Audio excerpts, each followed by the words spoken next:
Nandito kami ngayon sa NBI. So, of course, yung standard operating procedure dito, yung medical siya, yung mga may picture sa NBI. And nandito siya ngayon. Then, after here sa Pasay, ilipat siya sa NBI Detention Center doon sa sa Muntinlupa. Opo. Considering, sir, yung edad ni Manong Jay, isa rin po ba yan sa inyo pong ginigit dyan sa NBI? Yes, we are requesting na sana bigyan ng konsiderasyon kasi first, senior citizen na si Mr. Jay Sonsa and may sakit pa.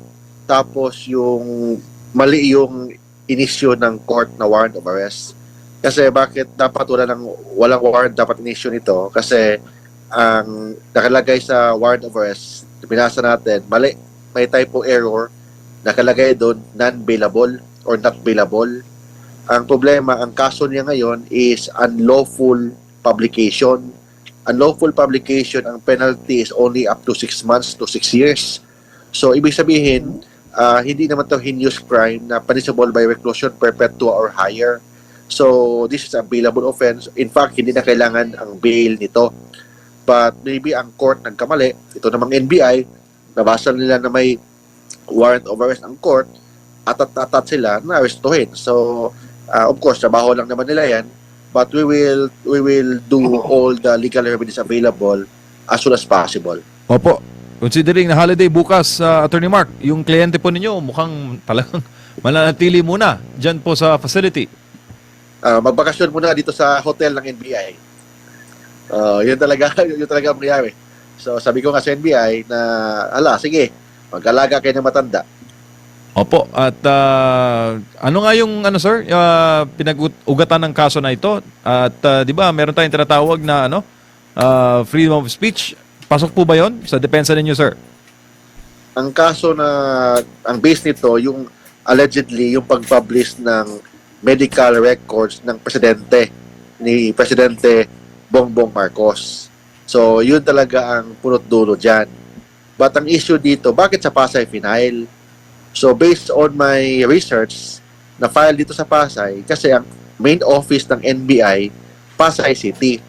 But the offended party, allegedly, the offended party in this case is the President of the Philippines. Hindi naman taga-Pasay si Bongbong Marcos. Kung hindi, yung kanyang opisina sa Malacanang, Manila. So, dapat Manila final. But unfortunately, kung tingnan mo yung record ng kaso ni Jason Sa, wala namang under oath or any statement from the President na nagreklamo siya, being the offended party. Attorney, may gabi si Admar po ito. Meron Ay, bang Admar, patakaran gabi. kung pwede or hindi ang paghuli or pagsiserve ng warrant of arrest sa gabi?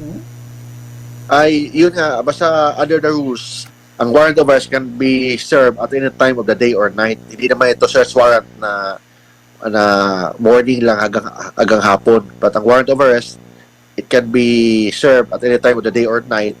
So, dapat nga baguhin na ito na batas kasi pwede ito maabuso.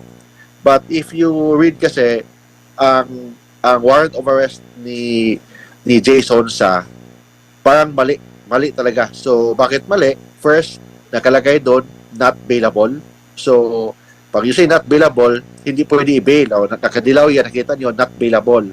But ang kaso is unlawful publication.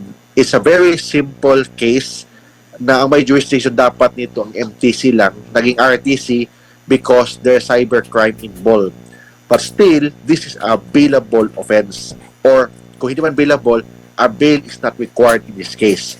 So, baka nagkamali ang court, then ito namang NBI, atat na atat, ang ginagawa ng NBI is sinunod lang nila ang order ng court. But we will do our best na ma-release si Jason as soon as possible. Opo. Holiday bukas, wala din pong patakaran na pwedeng magpiyansa if ever man na ma-question ito. We will try our best na maghanap ng kung pwede magpiyansa as soon as possible.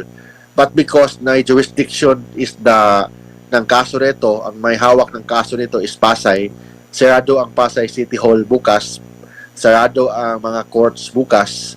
So, sa tingin ko, maka-bail kami or we will request the court to issue an order of the immediate release of Jason sa as soon as possible.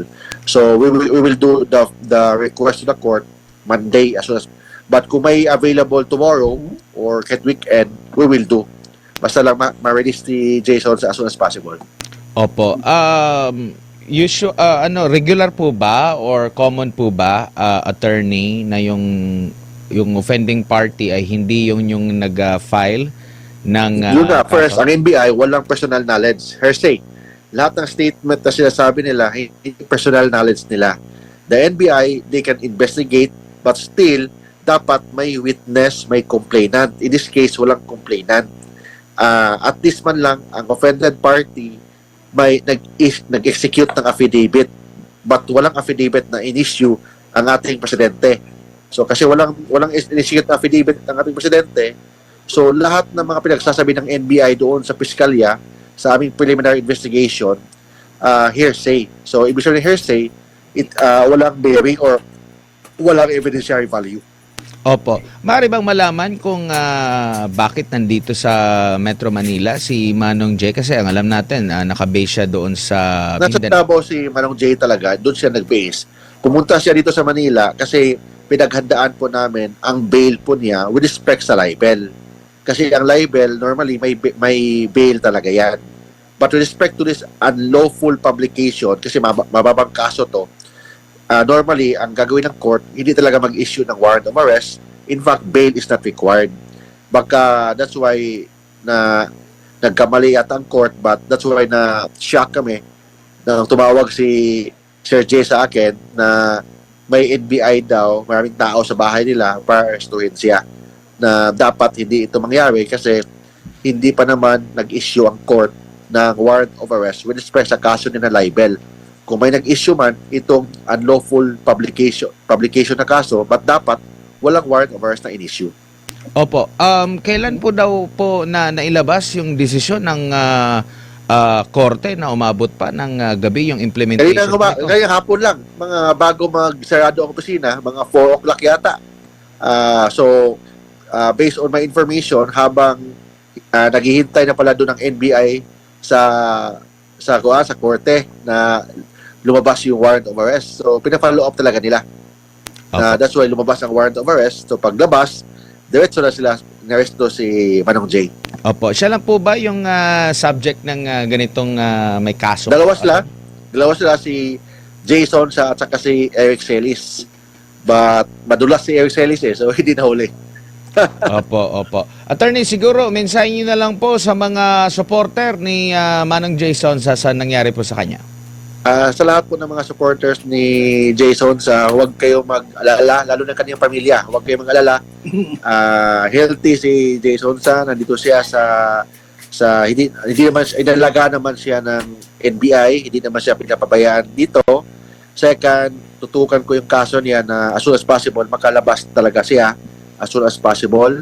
And third, we will file a proper motion to the court for the immediate dismissal of this case. Dismissal on the ground that the Pasay Regional Trial Court walang jurisdiction sa kaso na ito.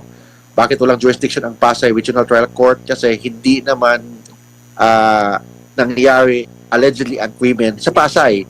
So, dapat hindi sa Pasay final ang kaso. So, it should be dismissed as soon as possible.